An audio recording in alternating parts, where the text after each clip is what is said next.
It's just a mindset. 10% happier self care journey. This is day 3. So, the author of this course, which is called, this is within the 10% happier meditation courses, is called Phrases for Stress. I'm on session 4, and it's called It's Just a Mindset. Thank you all for joining me. So the author, Joseph Goldstein, the way that he came up with this particular title, this particular phrase, "It's just a mindset," is that he was having a walk with his colleague one day. I think it was on a lunch break, he said, and he was sharing with her the things that he was dealing with, all of his fears, and just kind of like what he thought about it, how he thought he was going to be able to get through it or get over it. I think in one part he said something like, "It'll take years for me to recover from this," or something like that. And as he was pouring this out to her, she paused, or she stopped him and said, "Joseph, it's just a mindset, or it's just a mind state." And he said, it was one of those situations where, he's a therapist and, he knows this stuff. But he said, sometimes it's hearing it from someone else, even if you've been teaching it forever, it's hearing it from someone else that just, allows it to resonate. And it stopped him in his tracks. And he was like, yeah, it's just a mind state. So in this particular course, as he and Dan Harris are talking about it, they just talk about how, when you're dealing with different emotions, these are passing states of mind, and they come and they go. So, of course, your mind is going to give attention to them, but what we have to be careful is where we make a mountain out of a molehill, where we give way too much attention to something that doesn't really call for it, especially when we put ourselves into unhealthy places of narratives and loops and that kind of thing. So he just used this practice. He developed this phrase and he used this practice just to give yourself a reminder to kind of bring you back, to center, so to speak, to remind yourself, like, whatever you're thinking about, whatever you're dealing with, whatever is like looping in your mind, whatever fears you have, is just a mindset. I keep saying set. It's just a mind state. I guess it's pretty much one and the same. It's just a mind state, and this is about reprogramming your mindset. So, there's a few notes that I wrote down that I want to share with you all about this topic, and it goes into a meditation which I really found helpful around this concept. So, it's just a mind state. Fear is a changing mind state that will go just as easily as it comes if you let it. Don't make a mountain out of a molehill. This particular session today, inspired me to write a few original quotes. So that's the first thing. Fear is a changing mind state that will go just as easy as it comes if you let it. Don't make a mountain out of a molehill. I was explaining yesterday that that's one of the things that I learned about myself as a serious problem solver and a serious analytical person, that it really helps me, when I'm problem solving or I'm planning, it really allows me to be productive mentally. But if I'm dealing with something that's uncomfortable or undesirable for me, then it winds up being a mental loop that I get into. And it's okay if I'm able to sort it out and move on with it. But where the problem comes in is if it's something that I either have to just be patient with, and I know it, so I am being patient, but I might be rehearsing it in my mind, like rehearsing the outcome, or rehearsing how I feel, or rehearsing how undesirable it is. And then because your emotions go along with that, then that starts to become a feedback loop. And then before you know it, I'm like looping in my head about something that I can't change or that requires patience. And I'm on that journey, but at the same time, I'm taking all these feelings on along the way, like every step of the way, and it becomes unhealthy. So I just learned that, with my over analytical and problem solving mind, I just have to be careful of those things that can't be sorted out right in the moment and that require like just patience or acceptance in order to stop that loop. And yesterday was about the phrase of dead ends. When you have that kind of loop and you just take a moment to let yourself know that like this is a dead end. This is not going to go anywhere necessarily, and it's okay, but there's no need in continuing to rehearse that feedback loop, right? So the second note that I came up with is to become mindful, take suffering or tension as feedback rather than a problem. It was one of the things that they were saying in the course. And I really appreciate that because it really is about just like subtle changes of mindset. If you can take the feelings that you're having as feedback for you to let you know like how you're doing, then you can have that information come to you without creating something out of it, and I thought that was really helpful because if you see it as a problem, then you'll go into all kind of emotional frenzies. But if you just see it as feedback about the problem, then you can make that like that place of detachment. And years ago, I came up with this concept called the wedge. And it was when I was doing some mental reprogramming. And I realized that I could take my feelings and I could have my feelings, but I could always put this wedge, and I imagined a door. I could always put this wedge between my feelings and like the reality that I was facing or the things I was thinking about, or like the opinion that I had and other opinions. I could put that wedge there.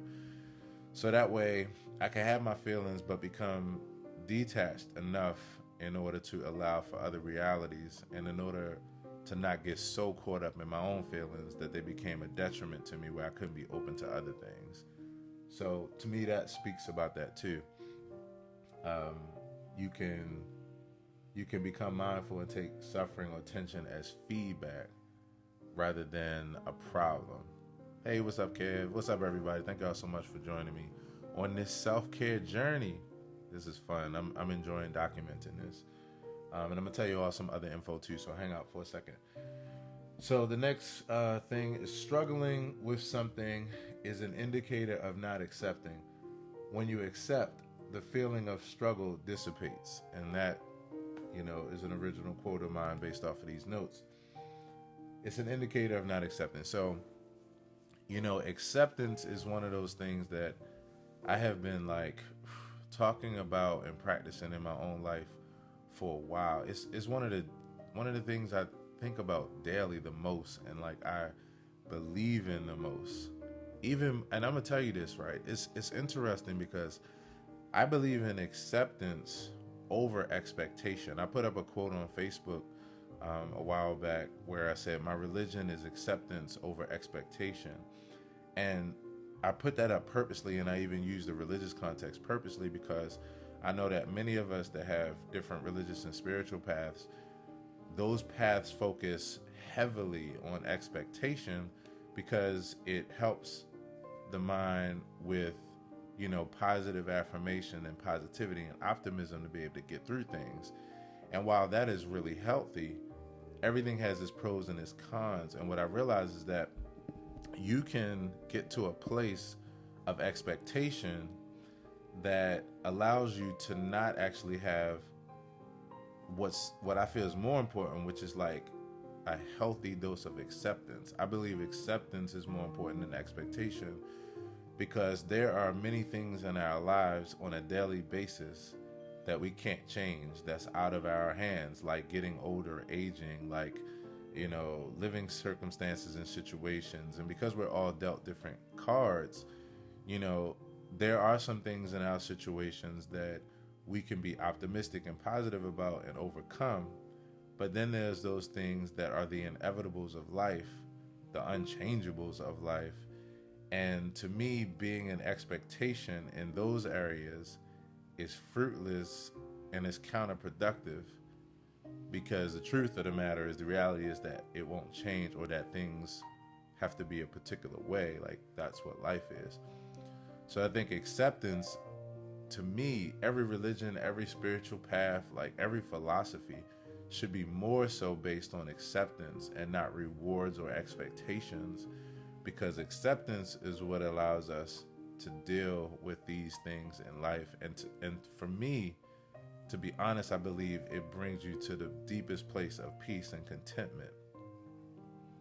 I think that that's really what it is. I think that true peace and contentment comes from acceptance and not expectation, even though expectation has its place in the journey. So my religion is acceptance over expectation. And I think, and then I'm not going to go off on a tangent here, but I really think that it's the deepest place of immaturity and needing of growth in every spiritual path and religion on the planet, to be honest. That's my take on it.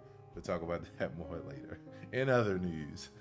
But anyway, but for, what is worth here, struggling with something is an indicator of not accepting. When you accept, the feeling of struggle dissipates, and it is really true. The more you sink in and accept something, the more you just don't have those feelings of tension and resistance,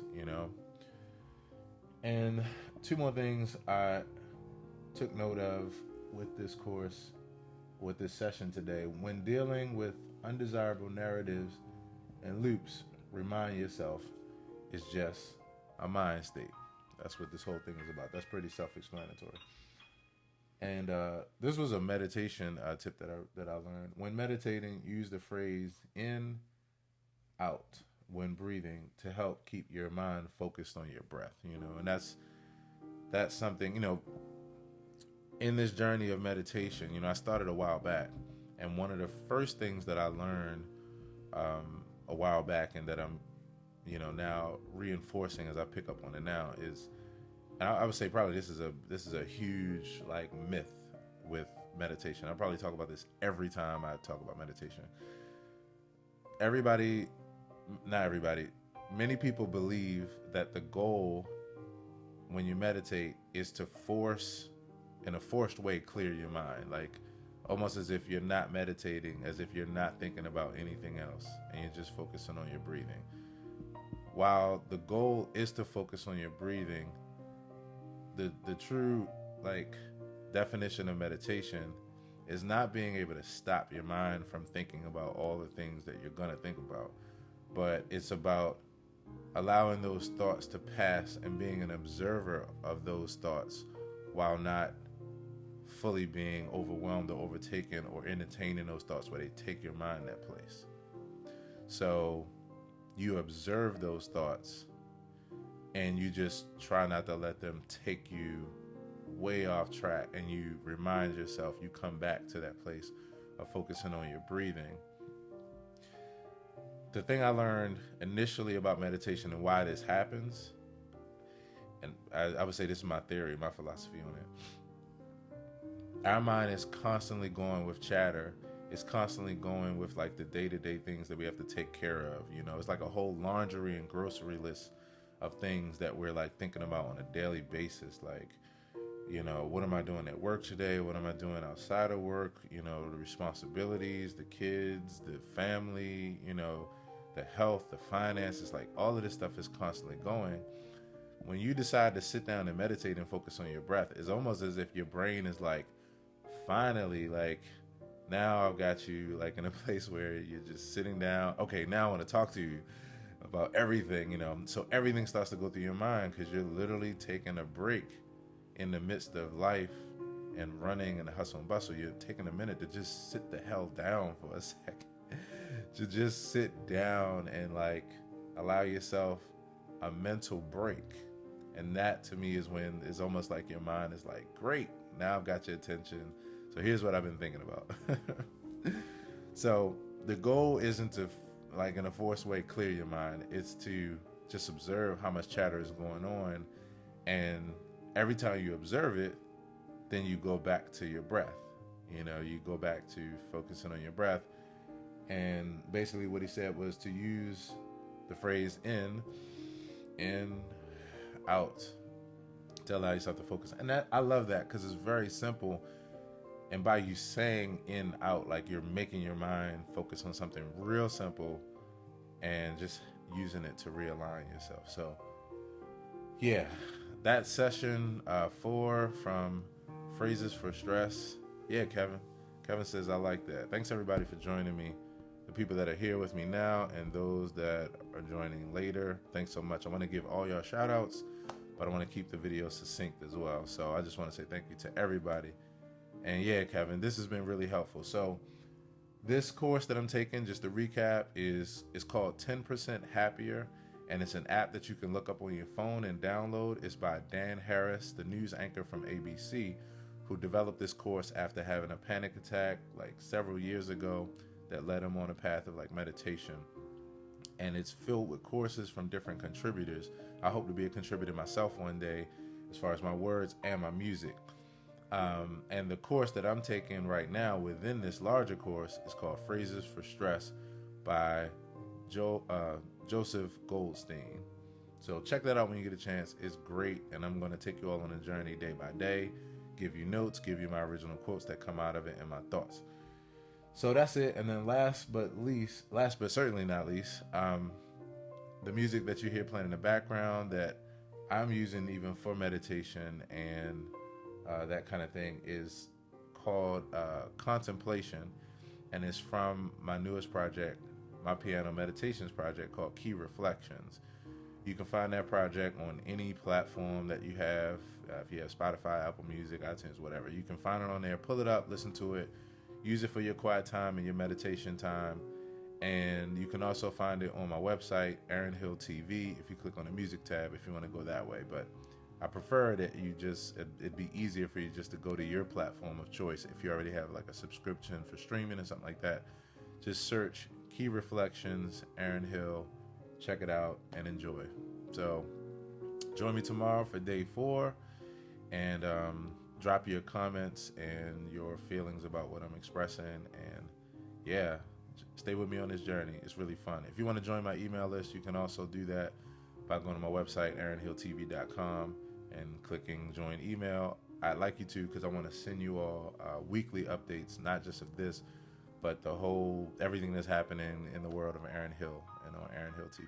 So until tomorrow, take care, love you, and be well. Peace.